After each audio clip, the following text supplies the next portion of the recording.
Colon cancer, colon ক্যান্সারটি খুবই পরিচিত শব্দ, কিন্তু এর লক্ষণ, এর ভয়াবহতা, এর চিকিৎসা পদ্ধতি অনেক অনেক বড়। যেমন অনেকেই বলে থাকে যে আমার ডিসেন্ট্রি আছে। কেন বলে? এই পায়খানার সঙ্গে রক্ত যায়, একটু আম যায়, তাই বলে এসে ডিসেন্ট্রি। আসলে কি তাই?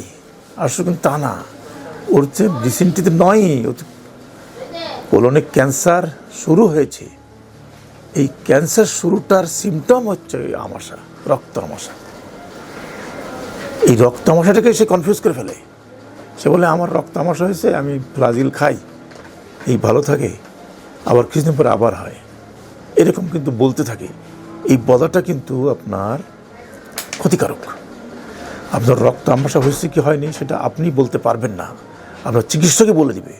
কারণ যখনই রক্ত পায়খানা হয় তখনই নিয়ম হলো আপনাকে অ্যাটলিস্ট এইটা রক্ত আমাশা অথবা কোলন ক্যান্সার নির্ণয় করা। আর নির্ণয় করার সহজ পদ্ধতি কিন্তু এখন অধিকাংশ গ্যাস্ট্রোলজিস্ট, ফিজিশিয়ান এবং সার্জন তাদের কাছেই আছে। তাই আপনি রক্ত আমাশা হয়েছে বলেই কোলন ক্যান্সার মনে না করে, শুধু ডিসেন্ট্রি মনে করে যদি আশ্বস্ত হতে চান, আশ্বস্ত থাকেন, নীরব থাকেন, নিশ্চুপ থাকেন, তাহলে কিন্তু আপনি ভয়াবহ বিপদের মধ্যে পড়ে যেতে পারেন। সুতরাং আপনার এই পায়খানার সঙ্গে স্বাভাবিক পায়খানার যে নিয়ম ছিল, সকালে ঘুমাতে উঠে তো আমরা পায়খানা করি, আর কারো কারো বিকেলে একবার করে, এরকম নিয়ম, সাধারণ নিয়ম এটা। এই নিয়মের ব্যত্যয় ঘটেছে।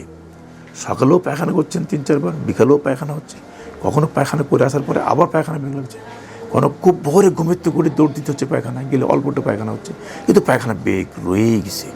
এই সাধারণত সিমটম। কিন্তু কখনো কালো পায়খানা হয়, কোনো টাটকা রক্ত যায়, কোনো লুজ স্টুল হয়, ডায়রিয়া হয়, এগুলোই কিন্তু কোলন ক্যান্সারের লক্ষণ।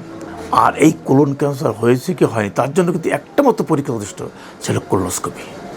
অনেককে আমরা অ্যাডভাইস করি কোলোনোস্কোপি করেন, কিন্তু করতে চায় না, ভয় পায়। কখনো ভয় পাবেন না। যদি আপনার রোগের সাথে এই পরীক্ষাটা অবধারিত মনে হয়, তাহলে অবশ্যই আপনি এই পরীক্ষাটা করে রোগটা নির্ণয় করেন। যদি টিউমার থাকে বায়োপসি করেন, ক্যান্সার হয়নি, টিউমার আছে সিম্পলি একটা, কোলোনোস্কোপি পলিপ বলে, পলিপ করে কেটে ফেলেন, আপনি ক্যান্সার হাত থেকে বেঁচে গেলেন। আর যদি বংশগত, এটা কিন্তু একটা বংশগত, বংশের মধ্যে রান করে, বাবার হয়েছে, মার হয়েছে, ছেলে মেয়ে কিন্তু হবেই। তো আপনার 50 বছর যখন বয়স হবে তখন আপনি অ্যাটলিস্ট ইয়ারলি একবার করে কোলোনোস্কোপি করবেন, যদি কোলন ক্যান্সারের হাত থেকে রেহাই পেতে চান।